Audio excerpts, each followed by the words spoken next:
இயேசு கிறிஸ்துவின் நாமத்தினால் உங்களை வாழ்த்துகிறோம். இந்த நல்ல நாளிலே ஆண்டவருடைய வார்த்தையை நாம் பார்க்கலாம். சங்கீதம் 50ஆம் அதிகாரம் 15ஆம் வசனம். ஆபத்து காலத்தில் என்னை நோக்கி கூப்பிடு, நான் உன்னை விடுவிப்பேன், நீ என்னை மகிமைப்படுத்துவாய். பிரியமானவர்களே, இந்த கால வேளையில ஆண்டவர் உங்களோட பேசுகிற வார்த்தையை நாம் பார்க்கலாம். இன்றைக்கு ஆபத்து நேரத்துல நீ ஆண்டவரை நோக்கி பார்க்கும்போது ஆண்டவர் நமக்கு உதவி செய்வார் என்று நாம் பார்க்கிறோம். இன்றைக்கு ஆண்டவர் ஆண்டவர் நம்மோட இருக்கிறார். ஆண்டவர் நமக்குள்ளாக வாசம் பண்ணுகிறார். ஏசப்பா நம்ம கூட இருக்கிறபடினால் நீங்கள் ஆண்டவரை நோக்கி பார்க்கிற எந்த காரியமா இருந்தாலும் ஆண்டவர் நமக்கு உதவி செய்வார் என்பதை நாம் பார்க்கிறோம். பிரியமானவர்களே, இன்றைக்கு எல்லாம் நம்மை விட்டு போனாலும் ஆண்டவர் ஒரு நாளும் நம்மை விட்டு போகாதவராய் இருக்கிறார். இந்த நாட்களில் நம்முடைய விண்ணப்பத்தை ஸ்தோத்திர பலியிடுகிறவன் என்னை மகிமைப்படுத்துகிறான் என்று வேதம் சொல்லுகிறது.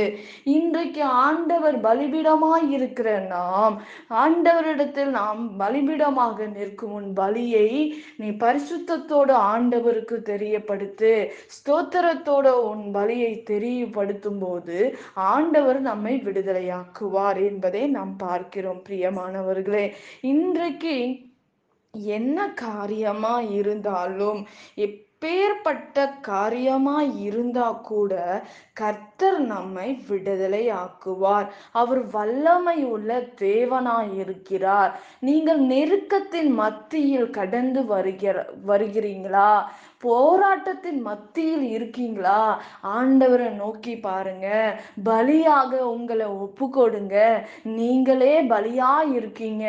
ஆண்டவருக்கு பலியாக உங்களை ஒப்பு கொடுத்து ஆண்டவருக்கு ஸ்தோத்திர பலியை நீங்கள் ஏறெடுக்கும் போது கர்த்தர் நம் விண்ணப்பத்தை கேட்கிறவராய் இருக்கிறார். கர்த்தர் நம் பாரத்தை அவர் மேல் வைத்து விடுங்க. உங்களோட நெருக்கத்தின் பாதையில வரீங்களா? உங்களோட பொல்லாத மனிதர்கள் மத்தியில் வாழ்ந்து கொண்டு இருக்கலாம். ஆனால் நீங்கள் பலியாக ஸ்தோத்திர பலியிடுகிறவன் என்னை மகிமைப்படுத்துகிறான் என்று வேதம் சொல்லுகிறது. இன்றைக்கு ஆண்டவரை மகிமைப்படுத்துகிற உங்களுக்கு ஆண்டவர் நன்மையான காரியங்களை செய்து முடிப்பார். கர்த்தர் நன்மையான காரியங்களை உங்களுக்கு தருவார். கர்த்தர் மேல் உன் பாரத்தை வைத்துவிடு, அவர் உங்களுக்கு உதவி செய்வார். நீங்கள் சுத்த இருதயம் உள்ளவராய் இருக்க வேண்டும். சுத்த இருதயம் உள்ளவராய் இருக்கும்போது ஆண்டவருடைய ஆவி உங்கள் உள்ளத்திலே புதுப்பிக்கும் என்பதை நாம் பார்க்கிறோம். பரிசுத்த ஆவியானவர் உங்களிடத்தில் இருக்கும்போது, பரிசுத்த ஆவியானவர் உங்களுக்குள்ளாக வாசம் பண்ணும்போது கர்த்தர் உங்கள் இருதயத்தை புதுப்பிக்கிற தேவனாய் இருக்கிறார். நீங்களும் நானும் ஆராதிக்கிற தேவன் உங்களை விடுதலை ஆக்க அவர் வல்லமையுள்ள தேவனாய் இருக்கிறார் என்பதை நாம் பார்க்கிறோம். பிரியமானவர்களே, என் ஆண்டவர் நிச்சயமாக ஆபத்து காலத்துல நீங்க யாரை நோக்கி பார்க்கணும்? உங்களுக்கு தெரிந்த மனிதர்களா? இல்ல ஆண்டவரை நோக்கி பாருங்க. நீ மனுஷனை நோக்கி பார்த்தால் உங்களுக்கு உதவி வராது. ஏசப்பாவை நோக்கி நீங்கள் பார்க்கும்போது கர்த்தர் உங்களுடைய காரியங்களை வாய்க்க பண்ணுவார். விசாலத்தில் கொண்டு வந்து நிறுத்துவார். உங்கள் சூழ்நிலைகளை யார் மாற்ற முடியும்? உன் போராட்டத்தை யார் மாற்ற முடியும்? உன்னோட பலவீனத்தை யார் மாற்ற முடியும்? ஆண்டவர் தான் மாற்ற முடியும். மனிதனால் கூடாதது ஏசப்பாவால எல்லாம் கூடும். இன்றைக்கு உங்கள் ஜெபம் கேட்கப்பட்டது. அருமையான தேவ பிள்ளையே, எந்த காரியத்துல நீ வேதனையோட இருக்கிறாய், எந்த காரியத்துல கண்ணீரோட இருக்கீங்க, ஆண்டவர் அந்த காரியத்தை வாய்க்க பண்ணுவார். ஜெயமோ கர்த்தரால் வருகிறது. எந்த மனுஷனிடத்தில் ஜெயம் வராது. எந்த மனுஷன் உன்னை திருப்திப்படுத்த முடியாது. எந்த மனுஷன் உன்னை உயர்த்த முடியாது. ஆனால் ஒருவேளை உன்னை உயர்த்தினாலும் அது நிரந்தரம் அல்ல. கர்த்தரிடத்தில் உன் பாரத்தை வைக்கும்போது திடமனதாய் இருப்பீங்க. கர்த்தர் எல்லாவற்றையும் வாய்க்க பண்ணுவார். உன் சூழ்நிலையை மாற்றுவார்.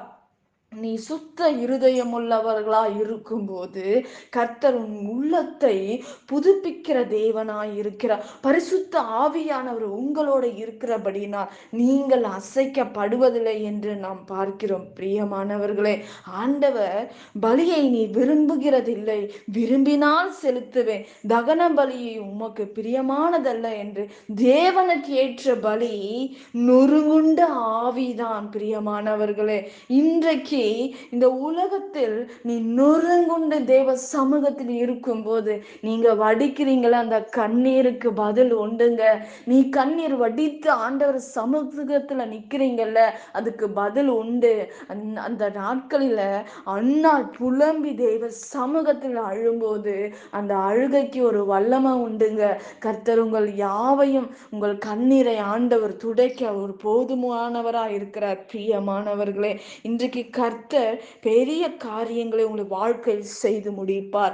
நாம் ஜெபிக்கலாம். பரலோகத்தில் வாசமாய் இருக்கிற அன்பின் பிதாவே, உங்க நாமம் மகிமைப்படுவதாக, உங்க ராஜ்யம் வருவதாக. இசப்பா, நீர் எல்லாவற்றையும் பொறுப்பெடுத்துக் கொள்ளுங்க, வழி நடத்துங்க. ஆண்டவரே, நீர் தாமே ஆபத்து நேரத்தில் ஆண்டவரே உம்மை நோக்கி கூப்பிட முகங்கள் வெட்கப்படக்கூடாது ராஜா. அற்புதங்களை செய்யுங்க, அதிசயங்களை செய்யுங்க, தேவைகளை சந்திங்க. எல்லாம் பண தேவைகள் சந்திக்கப்படுவதாக. பெரிய விடுதலை கர்த்தாவே உங்க பிள்ளைகளோட வாழ்க்கையில கட்டளிடுவீராக. ஆண்டவரே, அவங்க விண்ணப்பத்துக்கு பதில் கொடுங்க, அவங்க ஜெபத்துக்கு பதில் கொடுங்க, அவங்களோட இடைபடுங்க, அவங்களோட பேசுவீராக ராஜா. எல்லாவற்றையும் உங்க கரத்துல ஒப்பு கொடுக்கிறேன். இயேசுவின் நாமத்தில் வேண்டுகிறோம் எங்கள் ஜீவனுள்ள நல்ல பிதாவே, ஆமென். கர்த்தர் தாமே உங்களை ஆசீர்வதிப்பாராக. ஆமென்.